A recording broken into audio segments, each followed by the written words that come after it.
여보세요, 응급실입니다. 무슨 일이시죠? 할머니, 지금 어디가 아프신가요? 아, 갑자기 어지럽고 속이 메스꺼리신다고요?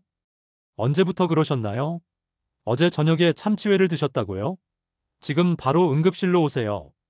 지난달 새벽 2시 응급실로 실려온 74세 박정숙 할머니의 첫 마디였습니다. 평소 건강하게 지내시던 분이 갑자기 심한 어지럼증과 구토 증상으로 응급실을 찾아오신 거죠. 할머니는 손자 생일이라고 비싼 참치회를 사서 온 가족이 함께 드셨다고 하셨어요. 그런데 이게 단순한 식중독이 아니었습니다. 혈액 검사 결과는 충격적이었어요. 수은 수치가 정상의 3배가 넘었거든요. 할머니께서는 그동안 건강에 좋다고 해서 일주일에 서너 번씩 참치를 드셨다고 하셨습니다. 젊었을 때는 아무 문제 없이 드셨는데 나이가 들면서 몸이 독성 물질을 제대로 배출하지 못한 거였어요. 여러분도 혹시 이런 생각 해보신 적 없으신가요? 생선은 무조건 몸에 좋다고, 특히 비싸고 고급스러운 생선일수록 더 건강에 좋다고 말입니다. 저 역시 35년간 응급의학과에서 근무하면서 수많은 환자분들을 만났지만 정말 많은 분들이 이런 오해를 갖고 계시더라고요. 하지만 안타깝게도 65세 이후부터는 상황이 완전히 달라집니다. 우리가 평생 믿어왔던 건강 상식들이 오히려 독이 될 수 있거든요. 특히 생선의 경우에는 더욱 그래요. 왜 그럴까요? 나이가 들면서 우리 몸 전체의 방어 시스템이 약해지기 때문입니다.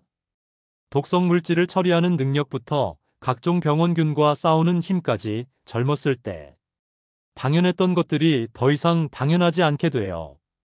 면역 시스템도 약해져서 각종 세균이나 기생충에 대한 저항력이 크게 떨어집니다. 더 심각한 건 이런 변화가 천천히 일어난다는 점이에요. 어느 날 갑자기 아픈 게 아니라 조금씩 조금씩 몸이 신호를 보내거든요. 몸이 무겁다, 쉽게 지친다, 뭔가 예전 같지 않다, 이런 막연한 신호들 말입니다. 대부분의 분들이 이런 증상을 단순히 나이 탓이라고 넘겨버리시는데 사실은 우리가 평소 먹는 음식이 원인일 수 있어요. 특히 생선처럼 건강에 좋다고 알려진 음식일수록 더 방심하게 되죠. 본격적인 이야기를 시작하기 전에 무료 구독과 좋아요 버튼을 꼭 눌러주세요. 여러분의 작은 클릭 하나가 더 많은 어르신들께 생명을 구하는 정보를 전달하는데 큰 힘이 됩니다. 그리고 댓글로 지금 어디서 이 영상을 듣고 계신지도 알려주시면 정말 감사하겠어요. 오늘 이 시간을 통해서 여러분께 정말 중요한 정보를 전해드릴 예정입니다. 65세 이후에는 절대 드시면 안 되는 위험한 생선. 4가지와 반대로 반드시 챙겨 드셔야 할 건강한 생선 4가지에 대해 자세히 말씀드릴 거예요. 단순한 이론이 아니라 실제로 환자분들에게서 확인된 내용들이니까 꼭 끝까지 들어주세요. 여러분의 건강한 노후를 위해서 오늘 이 시간이 정말 소중한 전환점이 될 수 있을 겁니다. 지난주에 응급실로 실려온 72세 김영철 할아버지 이야기부터 들려드릴게요. 할아버지는 평소 건강관리에 정말 신경을 많이 쓰시는 분이셨어요. 매일 아침 공원에서 운동하시고 건강에 좋다는 음식은 빠뜨리지 않고 챙겨 드시는 분이었거든요. 특히 생선을 정말 좋아하셔서 일주일에 대여섯 번은 꼭 드셨다고 해요. 그런데 최근 몇 달 동안 자꾸 깜빡하는 일이 늘어나고 걸을 때 비틀거리는 증상이 생기기 시작했어요. 처음에는 가족들도 나이가 들어서 그런가 보다 했는데 증상이 점점 심해져서 병원에 오신 거였습니다. 검사 결과는 정말 놀라웠어요. 할아버지가 건강에 좋다고 믿고 드신 생선들이 오히려 독이 되어 몸속에 쌓인 거였습니다. 도대체 우리가 평생 몸에 좋다고 믿어왔던 생선이 왜 갑자기 위험해진 걸까요? 바로 우리 몸이 변했기 때문입니다. 65세를 기점으로 우리 몸에는 놀라운 변화가 일어나요. 마치 자동차의 엔진 성능이 떨어지듯이 우리 몸의 각종 기능들이 서서히 약해지기 시작합니다. 가장 큰 변화는 바로 간과 신장의 해독 능력입니다. 이 두 장기는 우리 몸에 들어온 독성 물질을 걸러내고 배출하는 중요한 역할을 하거든요. 그런데 나이가 들면서 이 기능이 젊었을 때의 절반 이하로 떨어져요. 두 번째 변화는 면역 시스템의 약화입니다. 각종 세균이나 바이러스, 기생충과 싸우는 능력이 현저히 떨어지죠. 마치 성벽의 방어력이 약해진 것과 같아요. 세 번째는 소화 기능의 저하입니다. 위산 분비량도 줄어들고 장의 움직임도 둔해지면서 음식물을 제대로 처리하지 못하게 됩니다. 이런 몸의 변화 때문에 생선 섭취에서 네 가지 주요 위험이 생깁니다. 첫 번째 위험은 중금속 축적입니다. 특히 수은이 가장 문제가 되는데 큰 생선일수록 더 많이 쌓여 있어요. 젊었을 때는 몸이 알아서 배출했지만 이제는 그 능력이 떨어져서 계속 쌓이게 됩니다. 두 번째는 각종 기생충의 위험입니다. 특히 민물고기나 덜 익힌 생선에는 우리 몸에 치명적인 기생충들이 숨어 있을 수 있어요. 약해진 면역 시스템으로는 이런 침입자들을 막아내기 어렵습니다. 세 번째는 화학 오염물질입니다. 양식장에서 사용하는 항생제나 성장 호르몬, 그리고 바다에 버려진 각종 화학물질들이 생선 몸속에 축적되어 있을 수 있어요. 네 번째는 과도한 나트륨 섭취입니다. 생선 자체보다는 조리 과정에서 들어가는 소금이나 각종 양념이 문제가 되죠. 통계로 보면 더욱 심각합니다. 식품의약품안전처 발표에 따르면 65세 이상 어르신들의 식중독 중증화율이 다른 연령대보다 월등히 높아요. 같은 음식을 먹어도 젊은 사람은 배탈 정도로 끝나지만 어르신들은 입원까지 해야 하는 경우가 많다는 뜻입니다. 작년에 일어난 실제 사례를 보면 더욱 분명해집니다. 어느 요양원에서 점심으로 생선구이를 제공했는데 같은 음식을 먹은 직원들은 아무도 탈이 나지 않았어요. 하지만 70대 이상 어르신 5분이 식중독 증상을 보이며 병원에 실려갔거든요. 이처럼 노후에는 생선 선택이 단순한 기호의 문제가 아닙니다. 바로 생존 전략이에요. 어떤 생선을 선택하느냐, 어떻게 조리하느냐에 따라 건강한 노후를 보낼 수도 있고 병원 신세를 질 수도 있거든요. 그렇다고 해서 생선을 아예 포기하라는 건 아닙니다. 생선에는 우리 몸에 꼭 필요한 좋은 영양소들이 많이 들어있어요. 다만 이제는 더 똑똑하게, 더 신중하게 선택해야 한다는 겁니다. 앞으로 말씀드릴 내용들을 통해서 구체적으로 어떤 생선이 위험하고 어떤 생선이 안전한지, 그리고 안전하게 드시는 방법은 무엇인지 자세히 알려드리겠습니다. 여러분의 건강한 노후를 위해서 정말 중요한 정보들이니까 꼭 끝까지 들어주세요. 3년 전 겨울 74세 박정희 할머니가 며느리와 함께 병원을 찾아오셨습니다. 할머니는 평소에 정말 건강하게 지내시던 분이었는데 최근 몇 달 동안 자꾸 깜빡하는 일이 늘어나고 길을 걷다가 휘청거리는 일이 생기기 시작했다고 하셨어요. 며느리 말로는 전에는 시장 가는 길도 혼자서 잘 다니셨는데 요즘은 길을 잃어버릴까봐 걱정이 된다고 하더라고요. 그리고 예전에는 손자 이름도 척척 불러주시던 분이 요즘에는 이름을 헷갈려 하신다는 거였습니다. 자세히 문진을 해보니 할머니께서 건강에 좋다고 해서 거의 매일 참치를 드셨다고 하시더라고요.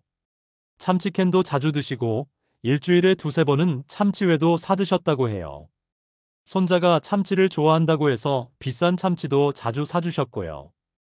혈액 검사 결과는 예상했던 대로였습니다. 수은 농도가 정상 수치를 크게 넘어선 상태였어요. 할머니의 기억력 저하와 보행 불안정은 바로 이 수은 중독 때문이었던 겁니다. 참치가 왜 이렇게 위험할까요? 바로 바다먹이 사슬의 최정상에 있는 대형 포식어이기 때문입니다. 참치는 자신보다 작은 물고기들을 평생에 걸쳐 수천 마리씩 잡아먹어요. 그 과정에서 작은 물고기들이 가지고 있던 수은이 참치 몸속에 계속 농축되는 거죠. 마치 독성 물질을 모으는 저장고 같은 역할을 하는 셈입니다. 실제로 참치 한 마리에는 멸치 수백 마리분의 수은이 축적되어 있어요.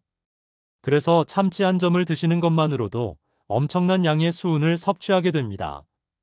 더 심각한 건 수은이 뇌와 신경계에 직접적인 손상을 입힌다는 점이에요. 수은은 뇌혈관 장벽을 쉽게 통과해서 뇌세포를 파괴하고 신경 전달 물질의 생성을 방해합니다. 그 결과 기억력 저하, 집중력 감소, 손떨림, 보행장애 같은 증상들이 나타나는 거죠. 참치의 두 번째 위험은 히스타민 중독입니다. 참치는 몸속에 히스티딘이라는 아미노산이 많이 들어있는데 이게 상하기 시작하면 히스타민으로 변해요. 히스타민은 강력한 알레르기 반응을 일으키는 물질입니다. 젊었을 때는 약간의 두드러기나 가려움 정도로 끝났지만 65세 이후부터는 아나필락시스 쇼크라는 생명을 위협하는 상태까지 갈 수 있어요. 혈압이 급격히 떨어지고 호흡 곤란이 오면서 의식을 잃을 수도 있거든요. 작년에 69세 최영수 할아버지가 바로 이런 경우였어요. 평소 참치를 잘 드시던 분이었는데 어느 날 참치회를 드신 후 갑자기 온몸에 두드러기가 나면서 숨이 막히기 시작했어요. 다행히 빠른 응급처치로 생명을 구했지만 정말 아찔한 순간이었습니다. 세 번째 위험은 참치캔에 숨어있는 비스페놀A라는 화학물질입니다. 이 물질은 캔의 내부 코팅제에서 나오는데 우리 몸의 호르몬 체계를 교란시켜요. 특히 인슐린 저항성을 높여서 당뇨병 위험을 증가시키고 심혈관계에도 악영향을 미칩니다. 젊었을 때는 몸이 이런 화학물질을 어느 정도 중화시킬 수 있었어요. 하지만 나이가 들면서 해독 능력이 떨어지면 이런 물질들이 몸속에 쌓여서 각종 만성질환의 원인이 됩니다. 네 번째 위험은 과도한 나트륨 섭취입니다. 참치캔 하나에는 하루 권장량의 절반 이상 되는 나트륨이 들어있어요. 참치회를 드실 때도 간장이나 와사비와 함께 먹게 되면서 나트륨 섭취량이 급격히 늘어나죠. 65세 이후부터는 신장에서 나트륨을 배출하는 능력이 현저히 떨어져요.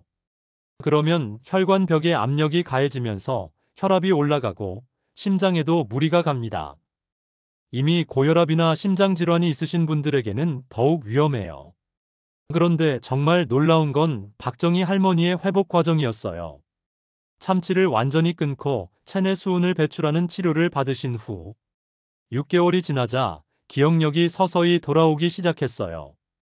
걸음걸이도 안정을 찾았고 혈액 검사에서도 수은 수치가 정상 범위로 돌아왔습니다.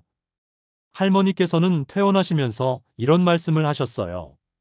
평생 몸에 좋다고 믿고 먹었던 참치가 이렇게 무서운 독이 될 줄 몰랐다고, 만약 계속 드셨다면 치매까지 올 뻔했다고 하시더라고요.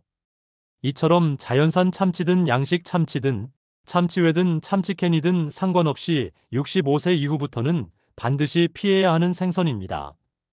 아무리 비싸고 고급스러워도, 아무리 맛있어도 우리에게는 시한폭탄과 같은 존재예요.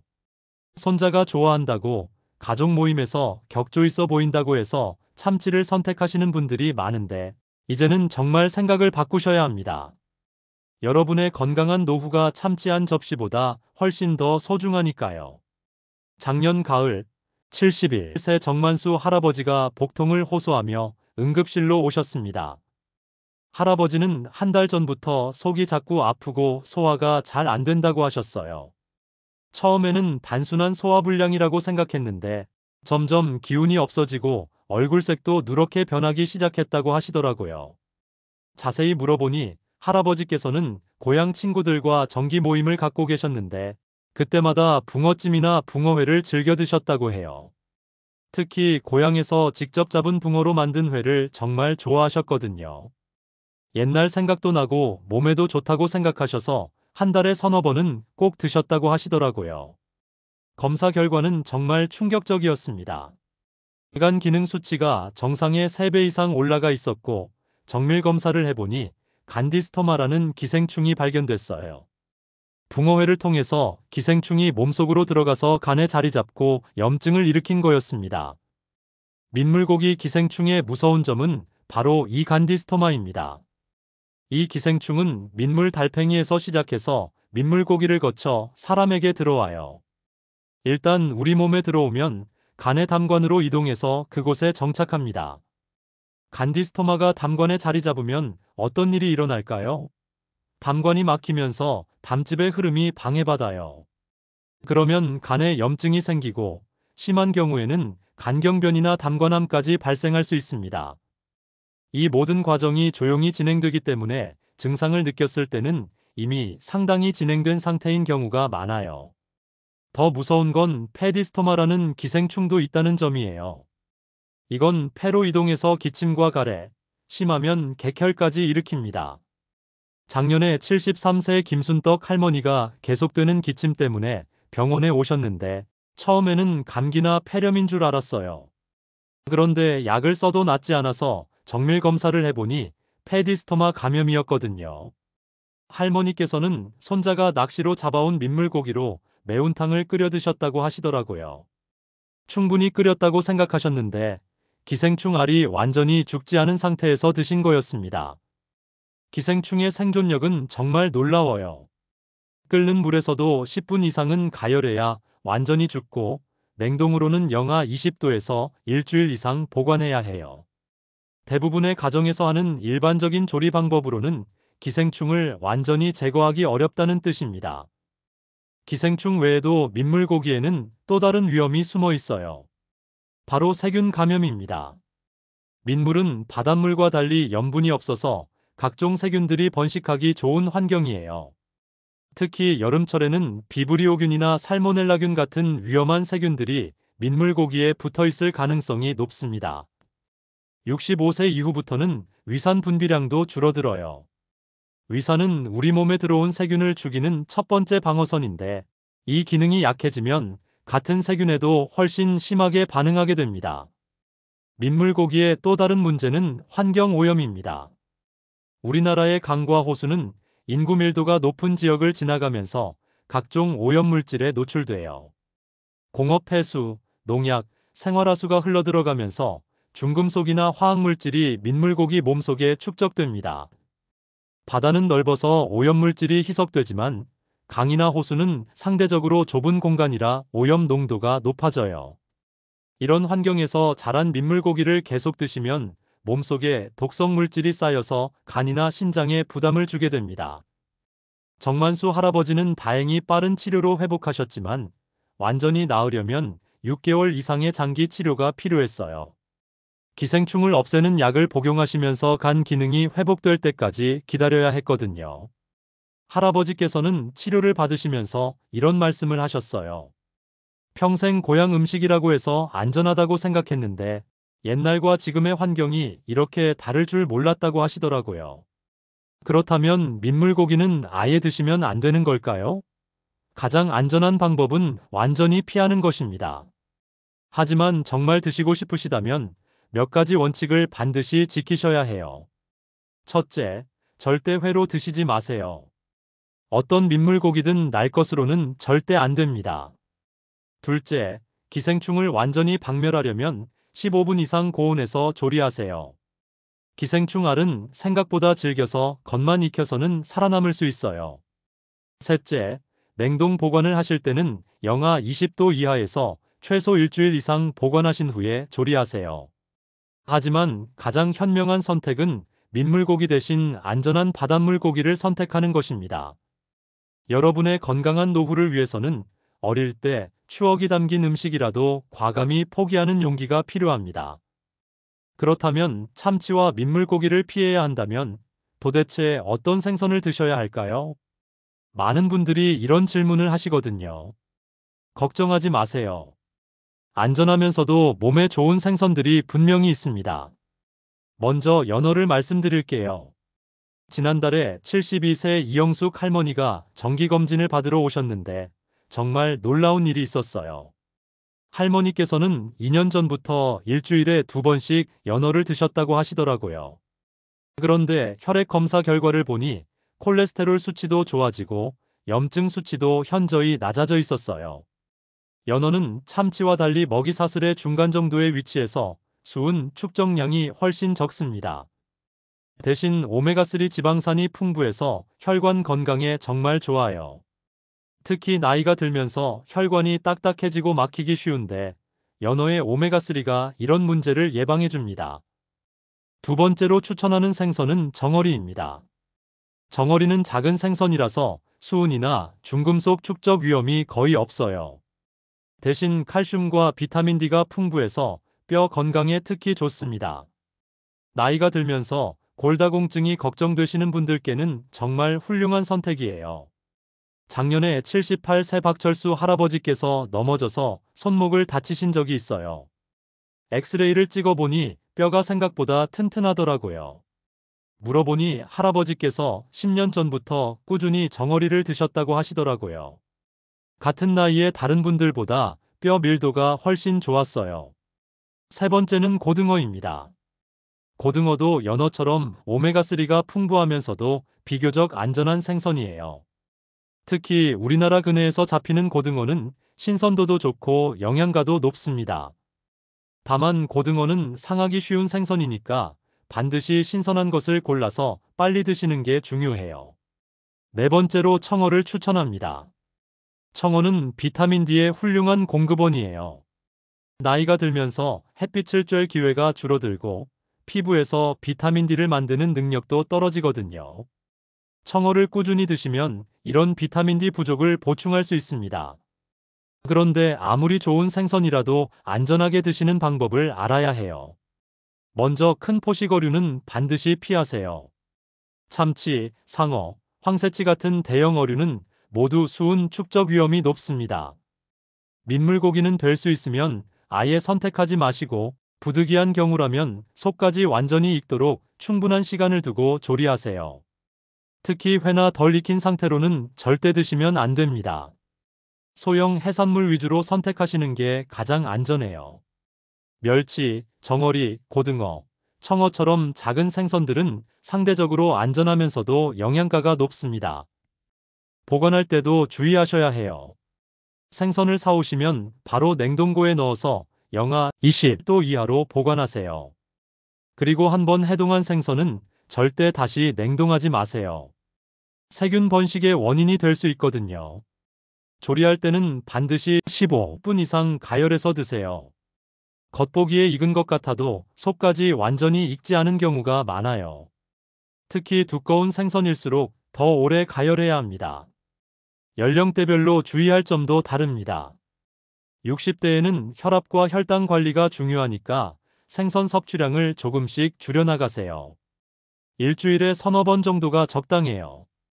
70대부터는 몸의 회복력과 저항력이 크게 약해지니까 중금속이나 기생충에 더욱 주의하셔야 합니다. 생선 종류도 더 신중하게 선택하시고 조리 방법도 더 안전하게 하세요. 80대 이상이 되면 면역력이 크게 떨어지니까 소량씩 안전하게 조리된 것만 드세요. 회나 반숙 상태의 생선은 절대 피하시고 반드시 완전히 익혀서 드셔야 합니다. 결국 어떤 생선을 어떻게 먹느냐가 여러분의 노후 건강을 좌우합니다. 단순히 맛있다고 비싸다고 좋은 게 아니에요. 우리 몸 상태에 맞는 생선을 골라서 안전하게 조리해서 드시는 것이 진정한 건강 관리입니다. 여러분의 건강한 노후를 위해서 오늘부터라도 생선 선택을 다시 한번 생각해 보시기 바랍니다. 여러분의 건강하고 행복한 일상을 다담지혜가 진심으로 응원합니다. 오늘도 귀한 시간 내어서 끝까지 들어주셔서 진심으로 감사합니다.